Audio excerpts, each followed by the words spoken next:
Amen. Tout ce que nous faisons, c'est pour Dieu. Voilà, je vais vous raconter l'expérience que j'ai faite il y a quelques mois en arrière. Voilà, que mon compagnon avait cassé son téléphone et il m'a dit, tu me donnes le téléphone pour un moment. J'ai dit d'accord. Vous savez, nous, le téléphone pour les femmes, c'est un empêchement parce qu'on est beaucoup sur le téléphone. À travers cette expérience, je me suis rapprochée beaucoup de Dieu. J'ai pu prendre ma Bible, je la lisais nuit et jour.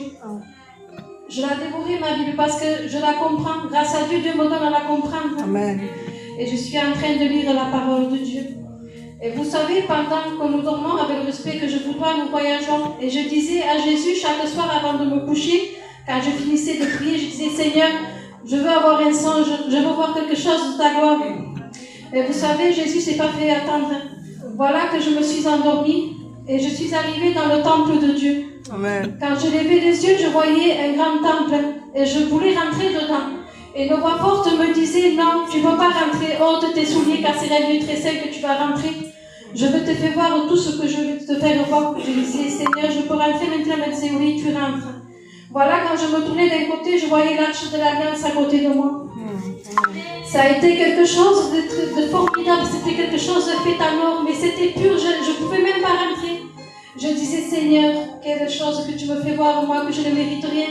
Jésus me disait, encore avance, avance. Je me tournais d'un côté, je voyais les ustensiles de Dieu, je voyais la balance de Dieu sur une table toute dorée. D'un côté, je me tournais, je voyais un chandelier très grand, quelque chose de magnifique. Et Jésus encore me disait, avance.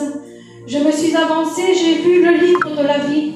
J'ai vu des choses marquées, des noms marqués, mais c'était dans une autre langue ce que je voyais.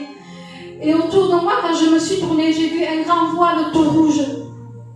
Et c'était un grand rideau, mais ce n'était pas un rideau qu'on voit comme ça, c'était quelque chose de velours, quelque chose qui était de qualité. Et j'ai pris la main et j'ai tiré le rideau comme ça. Et je suis tombée par terre parce que j'ai vu notre Seigneur Jésus. Je ne lui voyais pas la face car c'était quelque chose de très grand. Je suis tombée face à terre. Et Jésus me disait, maintenant dis au peuple de Dieu que je reviens bientôt, que mon peuple soit prêt, qu'il ne se prépare plus, car celui qui va venir reviendra. Ce que je vous conseille, c'est de demander à Dieu de pouvoir vous faire voir des songes comme cela. Tellement c'était quelque chose de fort, j'ai regardé, c'était 6h du matin. J'ai mon livre à côté, avec ma Bible et mes cahiers. J'ai pris un stylo, j'ai pris une feuille et j'ai écrit tout ce que j'ai vu. Le lendemain matin, je vous promets que je n'ai pas allumé la lumière. Quand j'ai vu le message, que tout ce que j'avais vu, c'était tout écrit, ce que Dieu m'a fait voir. Il y avait tout écrit, tout parfaitement. Et quand je me suis réveillée, j'ai dit à mon compagnon,